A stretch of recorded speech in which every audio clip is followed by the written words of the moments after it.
Olá pessoal, bem-vindos à aula número 6 sobre complexos metálicos. E na aula de hoje então nós vamos falar sobre isomerias, tá? E basicamente na aula de hoje nós vamos considerar apenas os isômeros estruturais. Vamos deixar os outros isômeros para a próxima aula.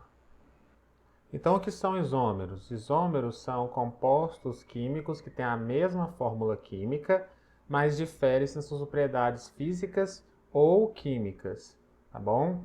Então, dois compostos podem ter a mesma composição química, né, mesmo número de cada um dos átomos, e acabar tendo temperatura de fusão distinta, pode ter coloração distinta.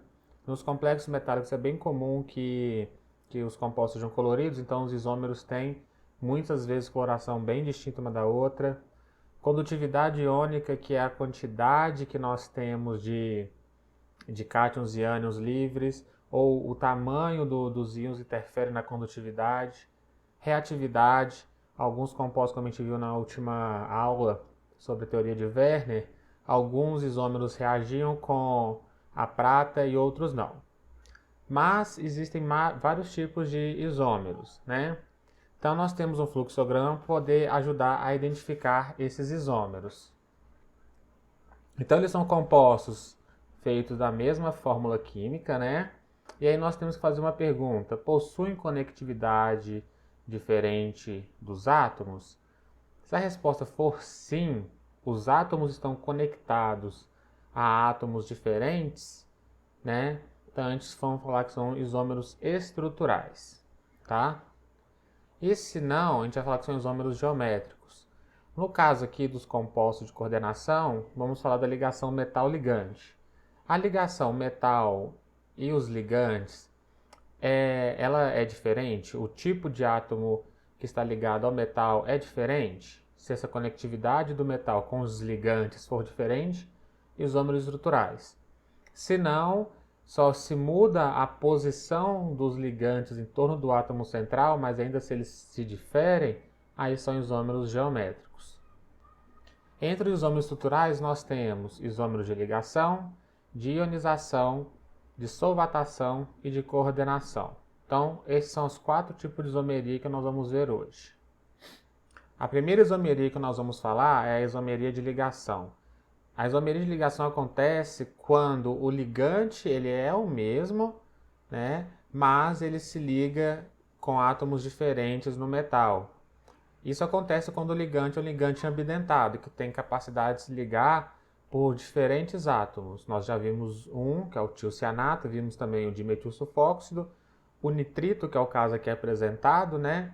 Ele pode se ligar pelo nitrogênio ou pelo oxigênio, e tem vários outros. Neste caso aqui eu trouxe dois isômeros. Percebam que a composição química dos dois é igual. É um átomo de cobalto, circundado por um grupo nitro e 5 moléculas de amônia, e a geometria é igual. Os dois têm geometria octaédrica.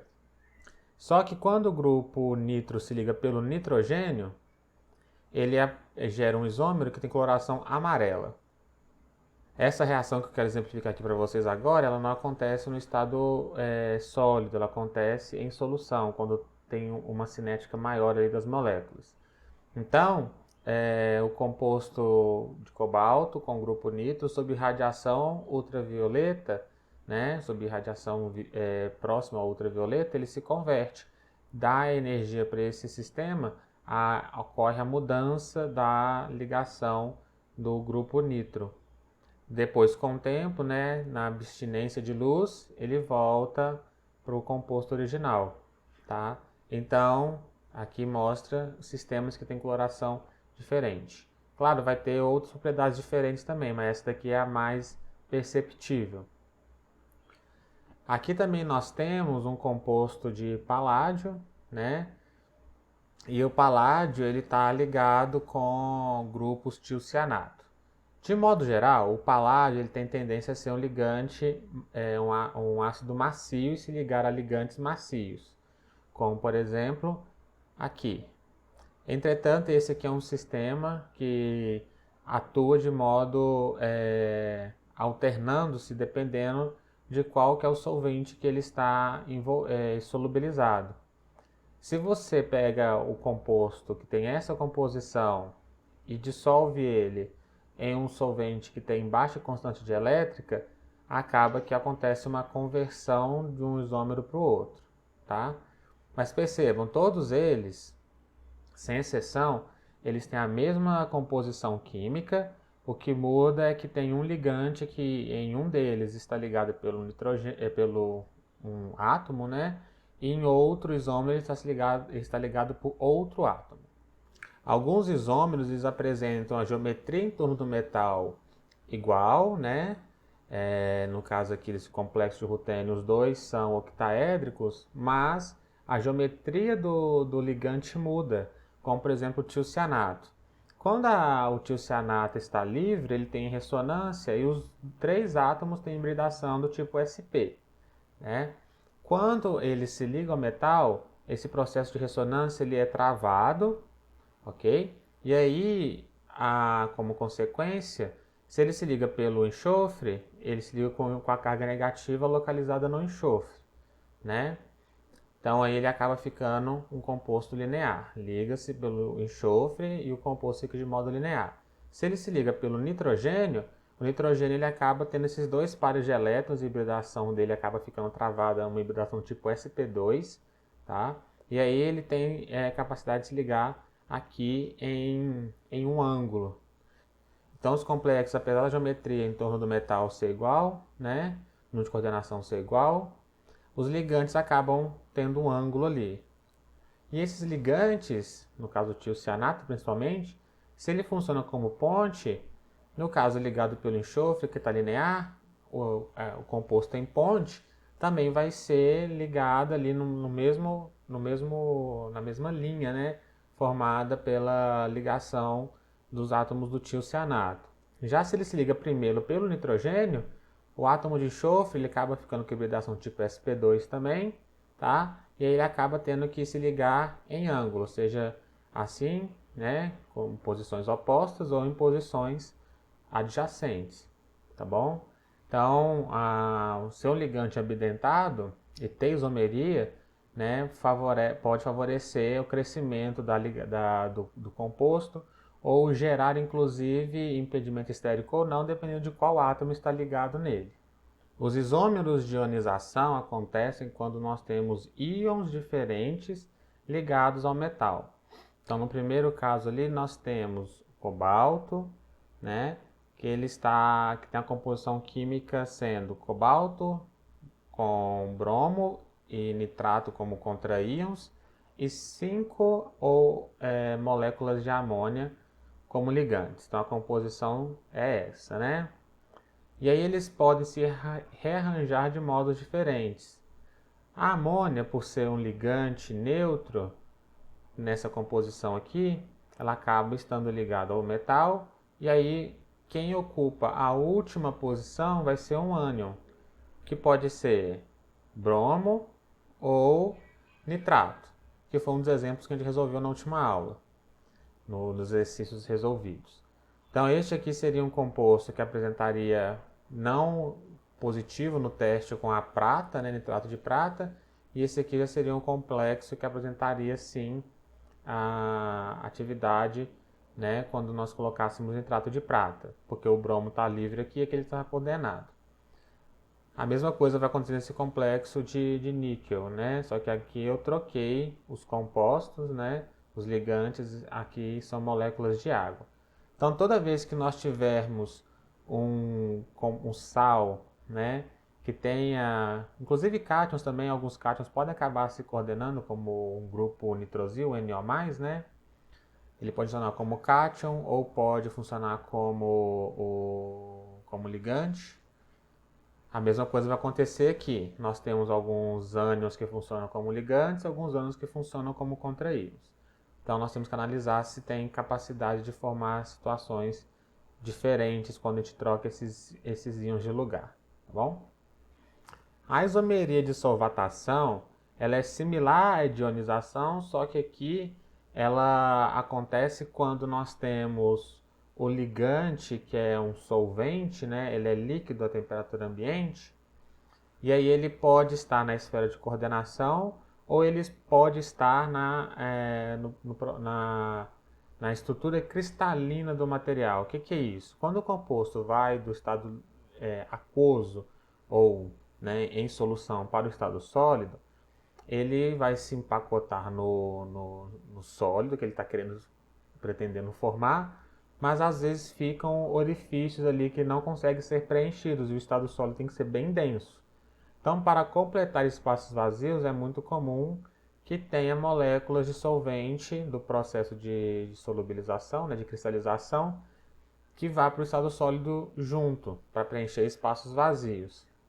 Ou então eles podem funcionar como ligantes, como é o caso da água, tá bom? Nesses três exemplos aqui, os dois primeiros são isômeros de ionização, porque o que difere de um para o outro, qual é o tipo de íon que está ligado ao metal. E no último exemplo é um isômero de solvatação, porque ora inicial era o solvente que estava ligado e ora ele está como um solvente de cristalização. Essa molécula de água que ela saiu da esfera de coordenação e o isômero obtido ele tem outras propriedades e uma delas é de que tem essas moléculas de água de cristalização, enquanto esse não tinha. Essa isomeria, quando acontece com moléculas de água, como é este caso, é chamada de isomeria de solvatação. Aqui temos outro exemplo de isomeria de solvatação, que seria os sais de cromo.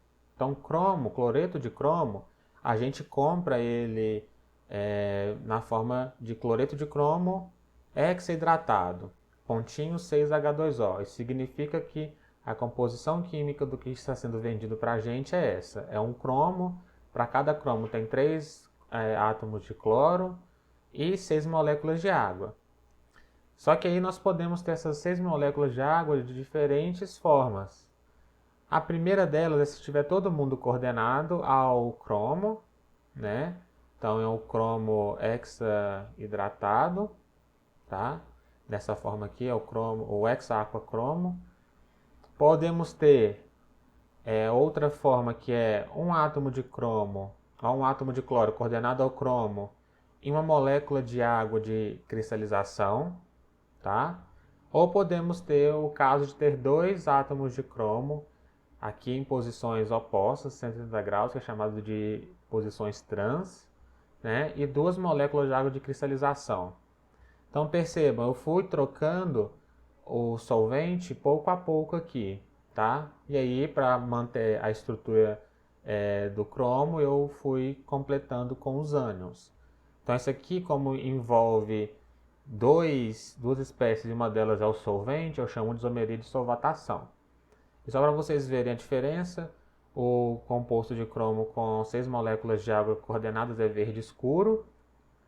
O cromo ligado a um cloro e 5 moléculas de água já é um verde azulado, enquanto o cromo ligado a 2 átomos de cloro tem coloração roxa. Então aí muda completamente as propriedades do material. A última isomeria estrutural que nós vamos ver é a isomeria de coordenação. O que acontece no isomeria de coordenação é que nós temos o primeiro caso, que é o mais comum, que é o metal, ter 2 metais na estrutura, sendo que um deles forma um cátion e outro metal forma um ânion, como é o que está sendo apresentado aqui, ó. É uma estrutura que tem cromo, cobalto, etileno de amino e grupo cianeto, tá bom? Então, no primeiro caso, nós temos aqui o cromo, ele está ligado a 6 etilenos de amino, então ele forma um complexo que tem carga 3+, e tem os 3 etilenos de amino coordenados ao cromo. E o contra-íon desse sal é este complexo aqui. Então, nós temos cobalto com 6 cianetos e com carga 3-. Isso forma um sal. Temos o cátion e temos o ânion, tá?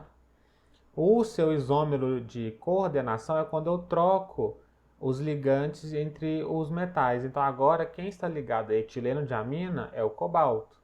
Então, o cobalto está ligado com 3 etileno de amina, enquanto que o cromo está ligado aos 6 átomos, os 6 grupos cianeto. E esse aqui forma outro sal, tá? Mas a composição química é igual. É um átomo de cromo, um de cobalto, 3 etileno de amino e 6 grupos cianeto. E quando eu falo que os átomos têm que ser diferentes, eles têm que ser diferentes, sim, mas eles podem ser o mesmo átomo, o mesmo elemento químico, mas com cargas diferentes, como é o caso aqui da platina. Então nós temos platina ligado com 4 moléculas de amônia e platina ligada com 6 átomos de cloro. Então perceba que no primeiro forma carga 2+, porque é platina 2 com carga 2+, ligada a 4 amônias. E aqui nós temos a platina com carga 4+, platina 4, com 6 cloros. E aí forma um ânion com carga 2-. Tá? Então esses dois compostos formam um sal, né? Que tem platinas distintas, né? Átomos de platina que são distinguíveis entre si, digamos assim, né? E uma das características aqui é a carga. E o seu isômero seria a platina 4 ligado só com 2 cloros e as 4 moléculas de amônia passaram a coordenar ela, e 4 das moléculas 4 dos íons cloro coordenam agora a platina com carga 2+, né? Então forma este ânion, mas também forma um sal na mesma proporção. Então nós podemos ter situações também de átomos que são radioativos, tá bom? Marcados radioativamente, que é muito comum. Então nós poderíamos ter, por exemplo, 2 átomos de platina, por exemplo, só que um é radioativo e o outro não, tá bom? Então eles são diferentes. Então qualquer situação desse tipo em que temos 2 átomos que são distinguíveis entre si, seja por causa do próprio elemento químico que é diferente, ou porque eles são o mesmo elemento químico, mas cargas diferentes, ou porque um é radioativo, o outro não, um é um isótopo e o outro é outro isótopo do metal, e assim por diante. Podemos ter também esse processo acontecendo em pontes, tá? Então aqui nós temos uma situação hipotética, né, do cobalto, do cromo, que 2 dos seus ligantes foram substituídos por grupos hidróxido em ponte. Então nós temos aqui o cobalto com 4 cianetos e o cromo com 2 etilenos de amina. E temos aqui o contrário, né? Que aí eu troquei o cromo, agora está ligado aos grupos cianeto, e o cobalto está ligado nas moléculas de etileno de amina, né? Então, uma vez que em um isótopo tem o ligante ligado a um metal e no outro isótopo esse ligante é ligado a outro metal, né? Houve uma troca dos ligantes, então aí nós temos o isômero de coordenação. E o último exemplo do isomeria de coordenação é quando nós temos ligantes que eles se ligam a um metal, mas são ligantes polidentados e que, dependendo das condições, se ligam de maneiras diferentes. Como, por exemplo, nós temos aqui um nitrogênio ligado a 2 grupos pirazina, e aí eles podem ser até tridentados. Esses 3 nitrogênios aqui, eles podem se ligar ao metal. Mas aí nós temos exemplo da literatura que ele se liga ao ródio com 2 carbonilas, mas ele pode se ligar de modo tridentado, ou então, devido ao impedimento estérico dos grupos carbonila, acaba que esse terceiro nitrogênio às vezes não se liga ou é repelido da esfera de coordenação e acaba deixando de estar coordenado ao ródio. Então aí nós temos um outro tipo de isomeria de coordenação. Não se confunda com isomeria de ligação, que a isomeria de ligação é quando o mesmo ligante ele se liga com átomos diferentes ao metal. Nesse caso aqui, os átomos eram iguais, só que mudou a forma como o ligante age em frente ao metal. Tá bom? Então aqui ele é tridentado e aqui ele é bidentado. Ok? Então é isso, pessoal. Nessa aula nós falamos sobre as isomerias estruturais. E na aula que vem, então, a gente vai falar sobre a isomeria óptica. Então, até lá!